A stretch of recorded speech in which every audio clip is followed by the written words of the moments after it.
wish you all a happy Halloween. I am going to be connecting with the spirit of Jeffrey Dahmer. So, as we know, Jeffrey Dahmer is kind of a unique individual when it comes to being a serial killer. I don't want to focus on just Jeffrey Dahmer. I'd like to focus also on those of his victims. What can I do to help us translate the path of a soul who explores these kinds of lessons and explores this kind of identity? What can we do to understand the victims and where their souls are at? What can we do to support a massive healing for this entire event? I want to make this my subject matter. So I'm going to be relaxing. I'm going to have my eyes closed, and I'm going to be projecting my consciousness into a space where Jeffrey Dahmer's soul is. And we're going to just get the ball rolling there and see what we can do to bring more light to the phenomenon, not just as a wisdom or illumination for our perspective on things, but as a spiritual journey, an activation, understanding a healing for other souls, understanding karma, understanding these kinds of lifestyles, life lessons. Why do souls choose to live lifetimes like Jeffrey Dahmer? You know, why do souls choose to live lifetimes where they have to be the victim of someone like Jeffrey Dahmer? Like, wouldn't it be interesting to know some of the answers to these questions? So I'm going to relax here, get tuned in, see where this takes us.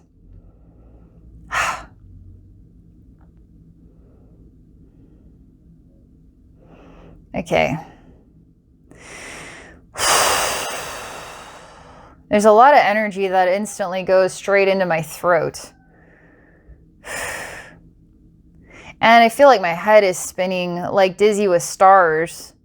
And I can't see clearly. I'm also in a space that's full of red light.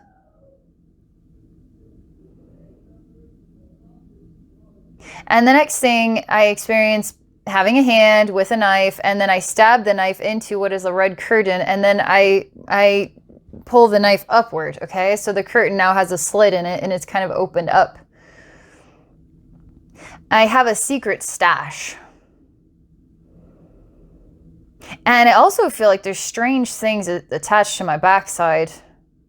And it feels like wriggling arms, okay? It feels like little growths from my back with strange wriggling arms.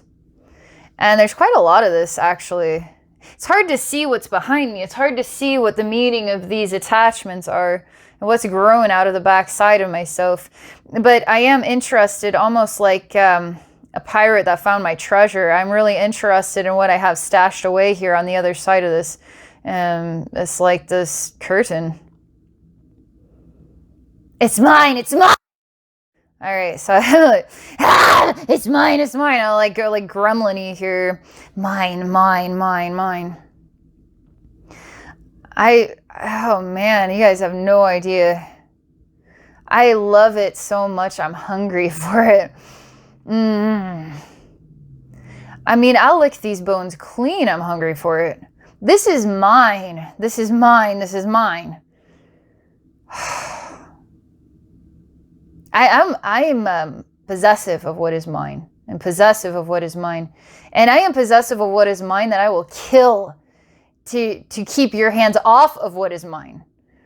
And I will kill in order to stash away what is mine. If I have to kill it, it is mine too. Everything is mine. What I want is mine. And you can't have what is mine. Or you're going to become, it's like part of my stash. And I'll have you too. But there really is a clear definition between what I intimately want as mine and what I dislike. What is stepping on my toes that then I have to deal with it. And I don't prefer that being mine. I prefer what I choose to be mine, to be mine. So I have this disgruntled conflict. I don't always want what I have to take. But then it goes into my treasure chest. This is getting even more specific because I'm starting to really reflect upon what gives me the most pleasure and joy. And I'm starting to really reflect upon what definitely does not. And I get even more irritated by what gets in the way of what I truly enjoy. Then I start to It's almost like I see fingerprints paints like, I really like this. And let's say this is red here. And this is really stepping on my toes. I do not like this slap on the finger paint. It's like black and it splatters over there. And it's like, I guess it doesn't matter. And it's just like blending these two sides together. But then it does matter. No, just this. Don't like that. But what does it matter? It does this again. But then it really wants to define what it likes and what it does not like. And it's unusual. It's like to really want something, to want it so badly, you would want it to death. And you would even want it so badly that you would want it to be a part of your own body. Okay, I'm to go back to the treasure chest, and it's not what you think. It's like not a pretty golden box or anything. It's what's hiding behind the curtain, okay? Only I know where it is. It's my stash. It's mine. And I feel very gremlin-y about it, very possessive of it, very animalistic about it as well. And that's not going to change because it is what it is.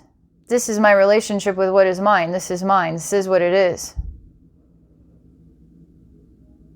Okay, so now I'm just stepping into the room, okay? I literally have experienced being a person who is behaving like this. And now I'm an observer who is now stepping into the room as another part of interpretation or understanding about what this means.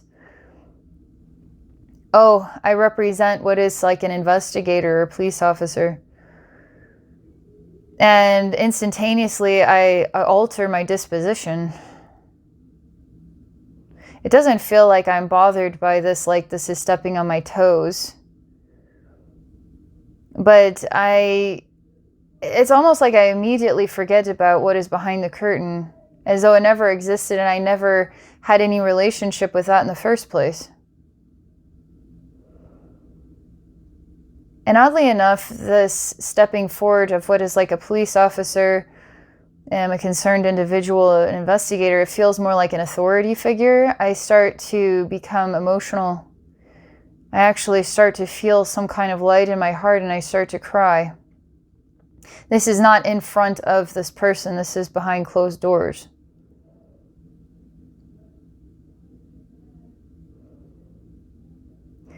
I, Abbey, I go to the persona here of this crying individual to understand what I can do to help. And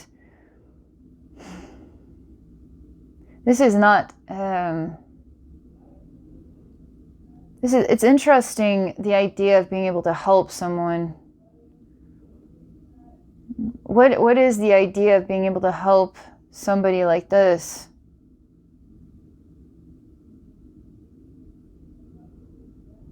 So what I do is I don't work with any kind of logic here. What I do is what can only be described as I whisper or I breathe information into an orb of light. Something my higher self knows. I, Abbey, don't know what it is. And I place it into the heart of this crying man. And there's an ugly, freakish looking thing that pops out of his face. And it's only because this light is, when you shine light into an ugly place, it exposes the ugliness. And the ugliness can have a sudden reaction to that of shock or discomfort or attacking. But really, it is going to melt into that light eventually. Because it has no choice. When it is present, it cannot deny it. You cannot deny it. And this light isn't like I turn the light switch on. It's like a message of unconditional love, you could say. A memory of his true spark. What's interesting about Jeffrey Dahmer here is that the question of where does his true spark come from? You could say this is his true spark. This has always been his true spark. But what other aspects of this true spark exist? What other lifetimes are there for Jeffrey Dahmer? What brought about this path? I'm not able to access that yet.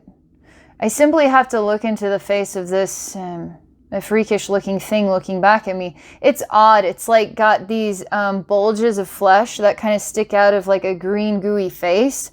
And it's got tiny little eyeballs, kind of, it just seems like two, but I feel like it has more eyeballs than two, but they're quite small. It seems like it's blind. Like maybe it could see a little bit like a mole, but it's for the most part blind. It can only really thrive in an environment where it is dark.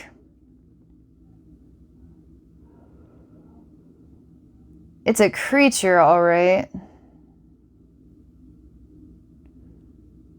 It seems to be interested in me because I actually cared about.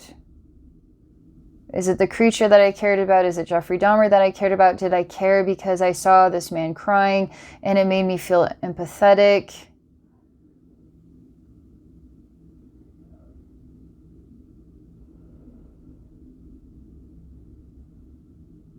I'm starting to understand that things get sticky here. It's starting to get sticky. And when I choose to express value, and I choose to extend a hand of caring or consideration or humanity, something different happens.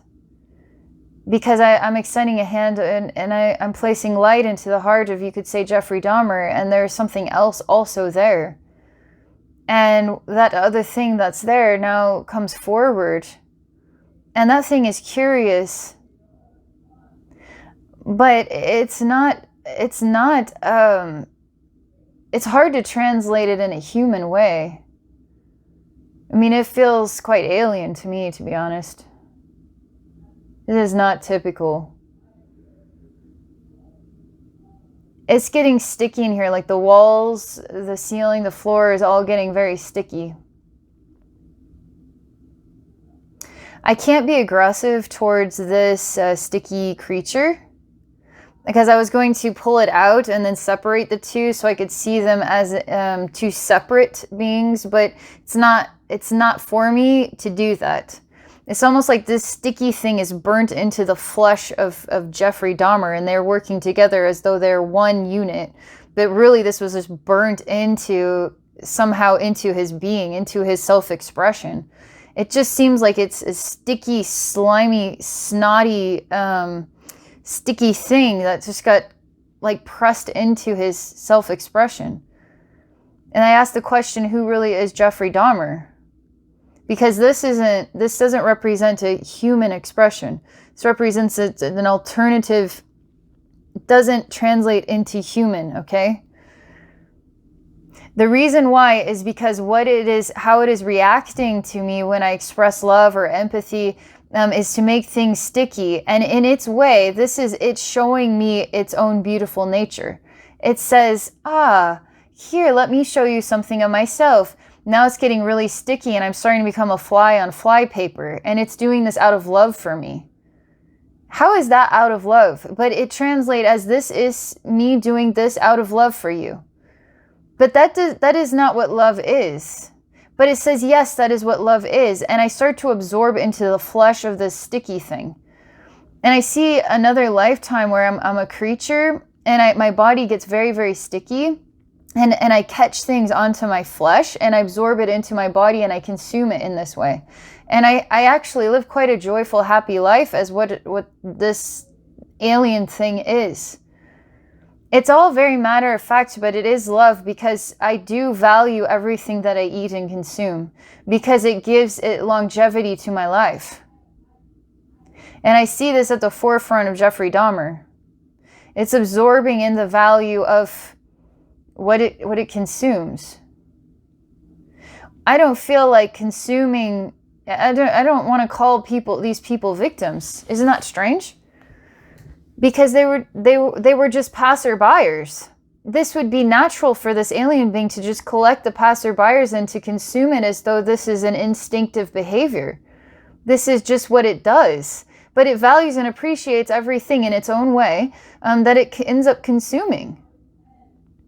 But what's peculiar is, what does it do to the human side of himself? It becomes a possessive gremlin. And that is that is a human-based thing. This is like an odd alien-based thing. And they're kind of combined and smushed together as one. I don't feel like this man could be translated in a logical human sense of it, okay? It seemed like it could be translatable in a logical human sense, but this is now stepping into another area. I will say there's something of the inner child, because with the... we actually have the fingerprints, and there's the slapping on the fingerprints and the blending together, and then there's these basic and innocent thought processes about what I like and what I don't like, but then I'm okay, I like it, no I don't, this is what I like, this is not what I like, this, I don't like this, slap, the fingerprint go over, now we're blending it. So there's something kind of inner child and innocent about the decision making. So I snap my fingers and I say, no more. And I say, this is not how you behave on this planet. And I pull all this sticky stuff back into the being, and I say, this is not how you behave on this planet. This is not what love is on this planet. On this planet, this is not what love is. And my guides are asking, is Jeffrey Dahmer an alien? Does he carry, let's say, an alien being? Is he an alien? Was his most previous lifetime an alien lifetime? Is he just following through with some sort of memory of some kind of mirror of himself and just following it through in his body as this presentation of himself? I don't have an answer to that right now. I don't know what attracted this right now.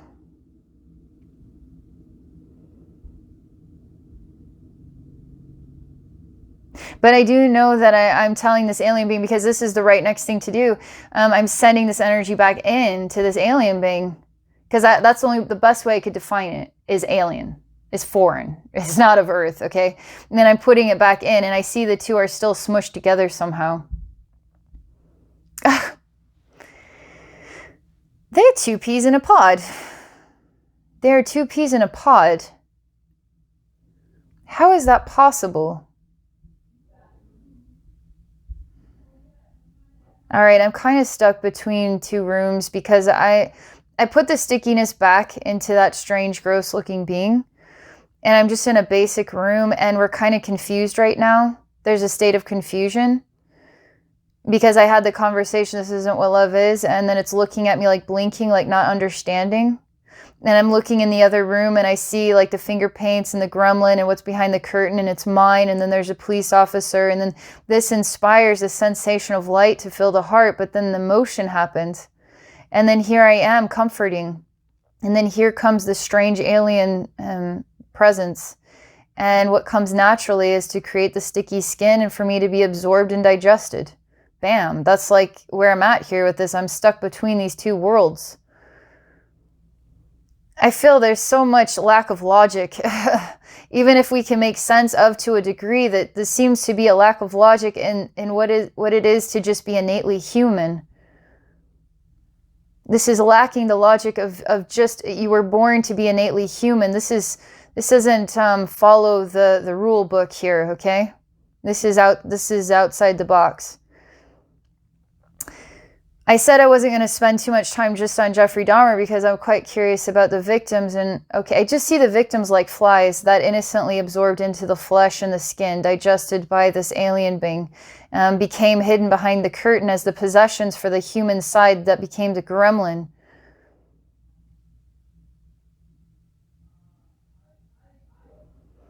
I asked my higher self, how do I heal this? I mean, this isn't like purgatory. This is different. This is like a strange... What further is my calling here with this? For one, this is going to be quite complicated, okay? Because this doesn't follow the human rule book, just so you know. So any kind of way that your mind would be turning about this, wanting to make this make sense somehow, it's okay if it doesn't make sense. It's okay if it's kind of an anomaly. I want to be more tender to those of the victims' families, because I have an empathy here too. Because my God, is this tragic. My God, is this hard. That's the whole point, is why do we have to keep looking at this man? Why can't we look at the innocent faces of his victims? Why can we not look at the innocent faces of his victims and the families and what they went through? My God, where's the empathy here? Why is the empathy going to helping this strange scenario? And the first thing that I experience is, and this seems quite cruel to me, to express it in this way, because it's this kind of heartless. It would, imagine if you had a child and the child just represented a fly for something to absorb into the flesh, and it just is what it is. How are you to even digest that as a human parent? That is the outcome of your child. Like in nature, this is the natural world. It's not a world that it seems like it's supposed to behave in a certain way, and sometimes it does not, and unfortunately we become a victim of that which should not ever exist. In the wild, in the animal kingdom, it exists all the time, and we have a little more control in the human world, but boy, is this almost indigestible, intolerable, that this is what I'm looking at here. And what are my emotional tools in order to process this? This is not okay.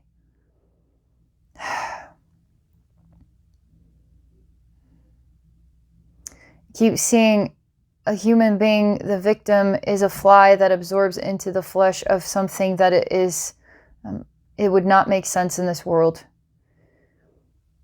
And the fly sometimes finds its way into the Venus flytrap and gets consumed. And it's a very unusual way for a fly to die, but it can die in that way.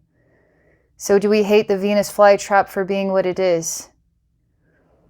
Does that mean we have to have compassion for the Venus flytrap? Do you have to have compassion for the fly, the poor innocent victim of the Venus flytrap? Or what about the Venus flytrap that simply needed to feed itself? Now we're talking about a human being. Does the human being actually need to feed themselves in this way?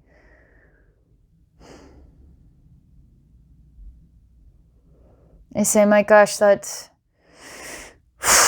we need a little more hugs. I feel like we need a little more angelic support here, but I do understand the brutal reality of the matter-of-factness of nature.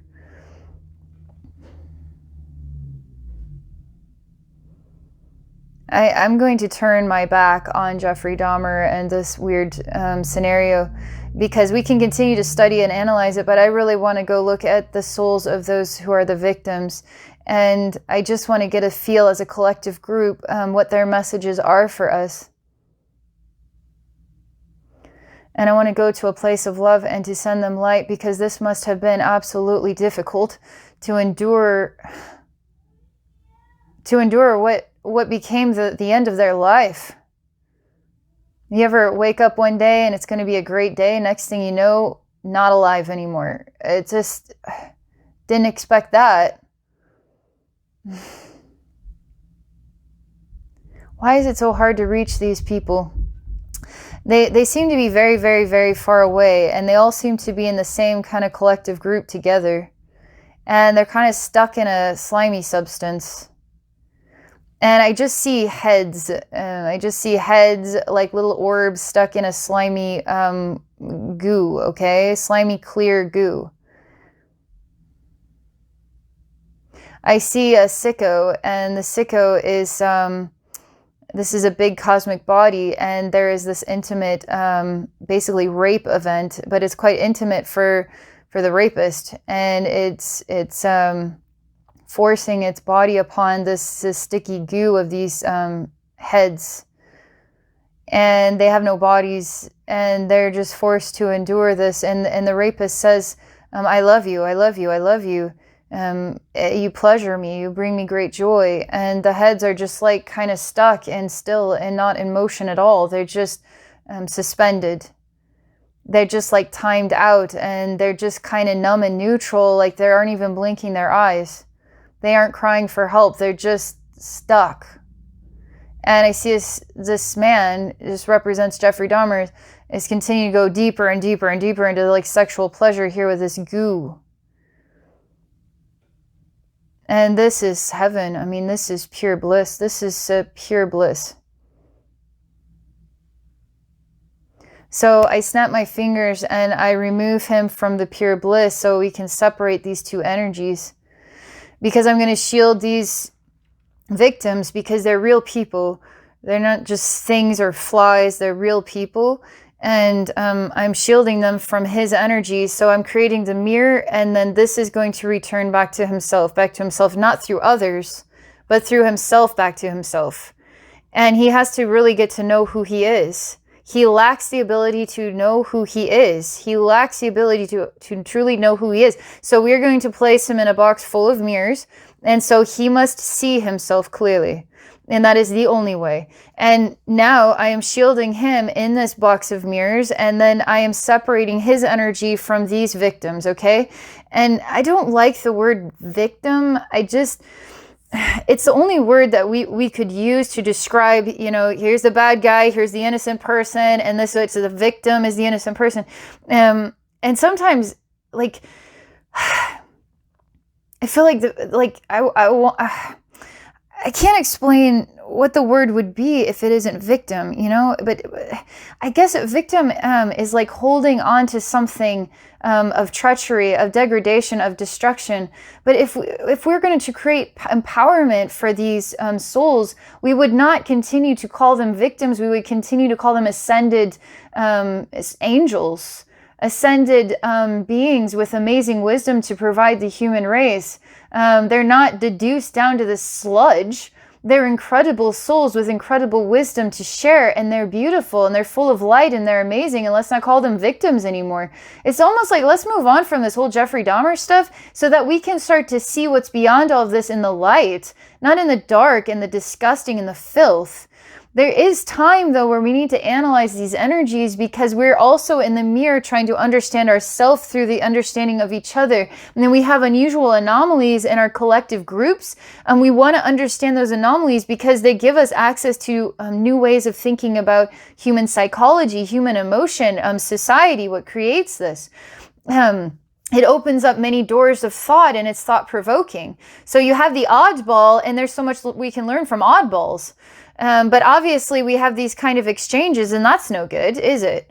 And so here I'm trying to create an ascension because these families of these victims need to see these beautiful people as full of light, as healers of the world, as something of an angelic nature, because it's time to move on. It's time to move beyond it, move up and beyond, like move beyond, like let's put good energy in this direction. Let's really put good energy into this direction. And then we can put good energy and put light into support Jeffrey Dahmer in the box of mirrors so that he can find himself in an understanding of what this means to him.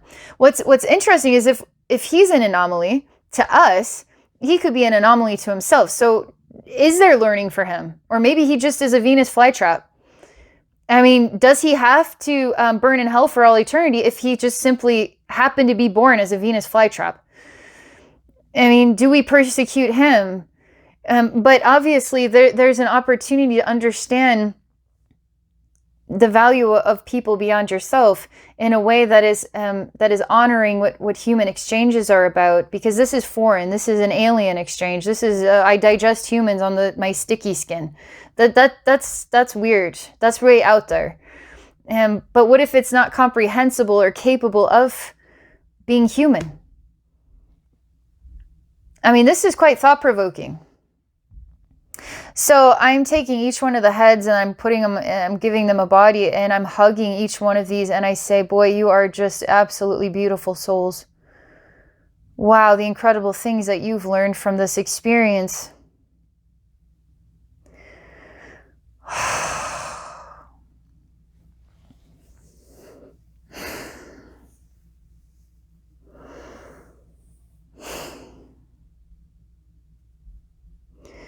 Wow, this is the next level here. So as I put bodies like heads on the bodies here, it's so easy to want things to just enter into the light already, but that's not always why we make these choices. We make these choices so that we can almost like break down our soul in order to give us access to more pathways of self-discovery. And unfortunately, one of the best ways for a soul to get broken down is to endure a very traumatizing experience and die from it. Now the soul has access to multitudes of pathways in order to find themselves back in the light. And that can be a lot of learning. Because in a way, we carry the mirrors of others that are part of these exchanges. So this is not going to be easy for anyone to swallow, but these victims do carry the mirror of Jeffrey Dahmer on their path. And they did meet him. And even in you can say, thank you for that. Now I have access to more pathways of self-enlightenment. Nobody wants that to be their path for self-enlightenment, but souls do this because it helps them grow into extraordinary and wise beings. And that's where the ascended part of this is, because in time, which is all time, and we could call it today, we could call it a billion years in the future, a billion years in the past, because what is truly time is all time at one time. So there's different levels of how this has all come full circle already. And where are we at in time to comprehend how it's all come full circle already? We're just working with the material we have access to at this time and what it feels like at this time. But somewhere in time, it's already ascended and come full circle.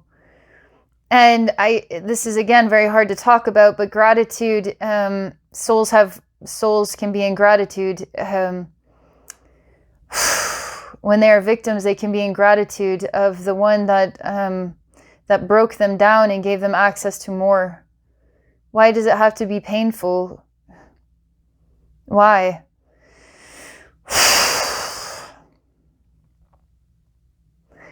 All right, so I asked my higher self, what can I do? What can I do now? My higher self smiles and says, everything's okay. Hello, everything's okay. Everything is okay. Everything is okay. Don't get sticky and stuck in what isn't okay about what essentially is okay.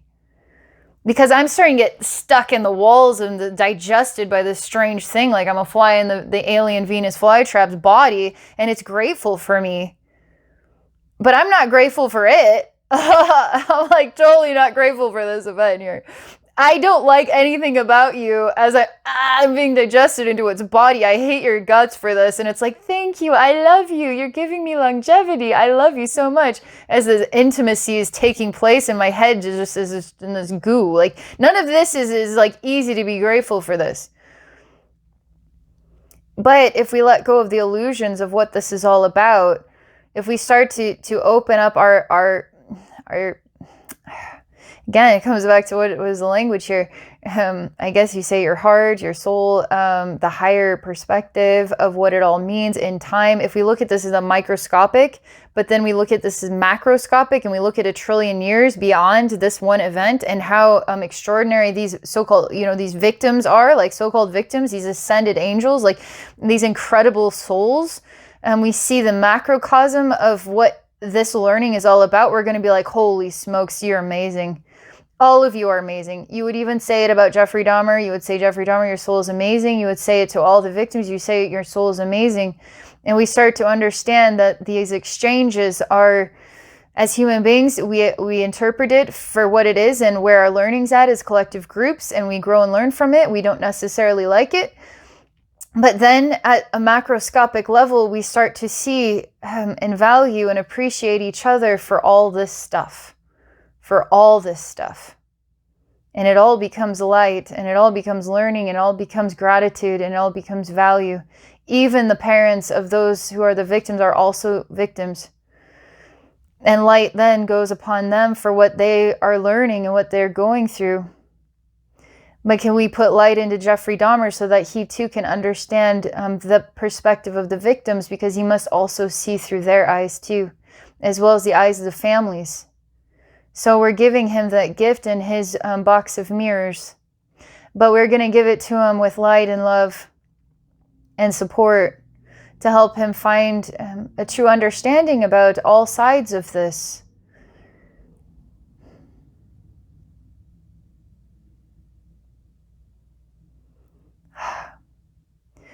I'm supposed to do one more thing, you guys. So Jeffrey Dahmer isn't just a person. He's kind of like an event. And on a level, this event is like a bit of a cancerous energy that was born into society to help us gain access to the mirror of our societal balance. I don't know if that's the right word, societal balance. It's like this anomaly is helping us to continue to find a path. It's to continue to help us evolve. His soul chose to be that person, okay? And that person is complete now. Like that role is complete. You could say, well, not exactly, because we're still learning about it, the Netflix series, etc. And I am actually to extract from the body of our collective, I'm to extract all that is Jeffrey Dahmer. Because there's more than just the human we're talking about here. We're talking about like leagues and leagues and leagues and threads and threads and threads and threads of meanings that our conscious mind can't comprehend, okay? So I'm literally, it's like an ice cream scoop. It's really weird, but I'm scooping out this anomaly from our collective group, and I'm just sending it to the angels, because we need to live and breathe with the birth of new energies, not holding on to energies of the past that are a reflection of suffering. I can't explain this because we are learning, right? We are learning. So why do I need to extract this from our learning? I can't explain it, but it's like the only way to embrace the new computer program is when we let go of you could call it the virus that taught us so much. But we aren't going to be introduced to any new things if we're still holding on to the old things. So we need to let go of the old things so we can start to see new things, whether those are difficult or beautiful. So I'm extracting, you could only describe it as this line of code from our collective computer program so that we can be aware of the sounds of other things. And if that is good things or bad things, however we want to process or work our way through it, I'm removing the code and letting it grow and learn and heal and find its own path with the support of God and the angels and all that enlightening and unconditionally loving energy for all, okay? For all. And that includes the families of those who had lost their life and those who had lost their life and Jeffrey Dahmer and on and on. So I'm letting all of that go now. And literally to upgrade every single one of us. Whether people have watched my video or have any clue about this, have watched it, don't understand it, it doesn't matter, because it's now collectively done. We needed this. We needed this. We need the learning. And we need to explore what is beyond this learning so we can explore new learning. And all of it has been good. Believe it or not, as difficult as it can be, it has also been good. Hard to say that. All right, everybody. Happy Halloween. Thank you so much for being a part of this journey, this experience with me. If any of you are interested in having me take a look at something going on in your personal life, I do provide sessions, 15 minutes, 30, 45, 60 minutes. The more time, the longer we can look into something. And I would love to help you with anything you got going on in your life. Let me take a look. Let me share some healing. Go to abbeynormalswisdomquest.com to book a session. Also, I'm offering more of an extensive experience on Patreon if you're interested. Visit me at patreon.com/abbeynormalswisdomquest. Have a great day, everybody.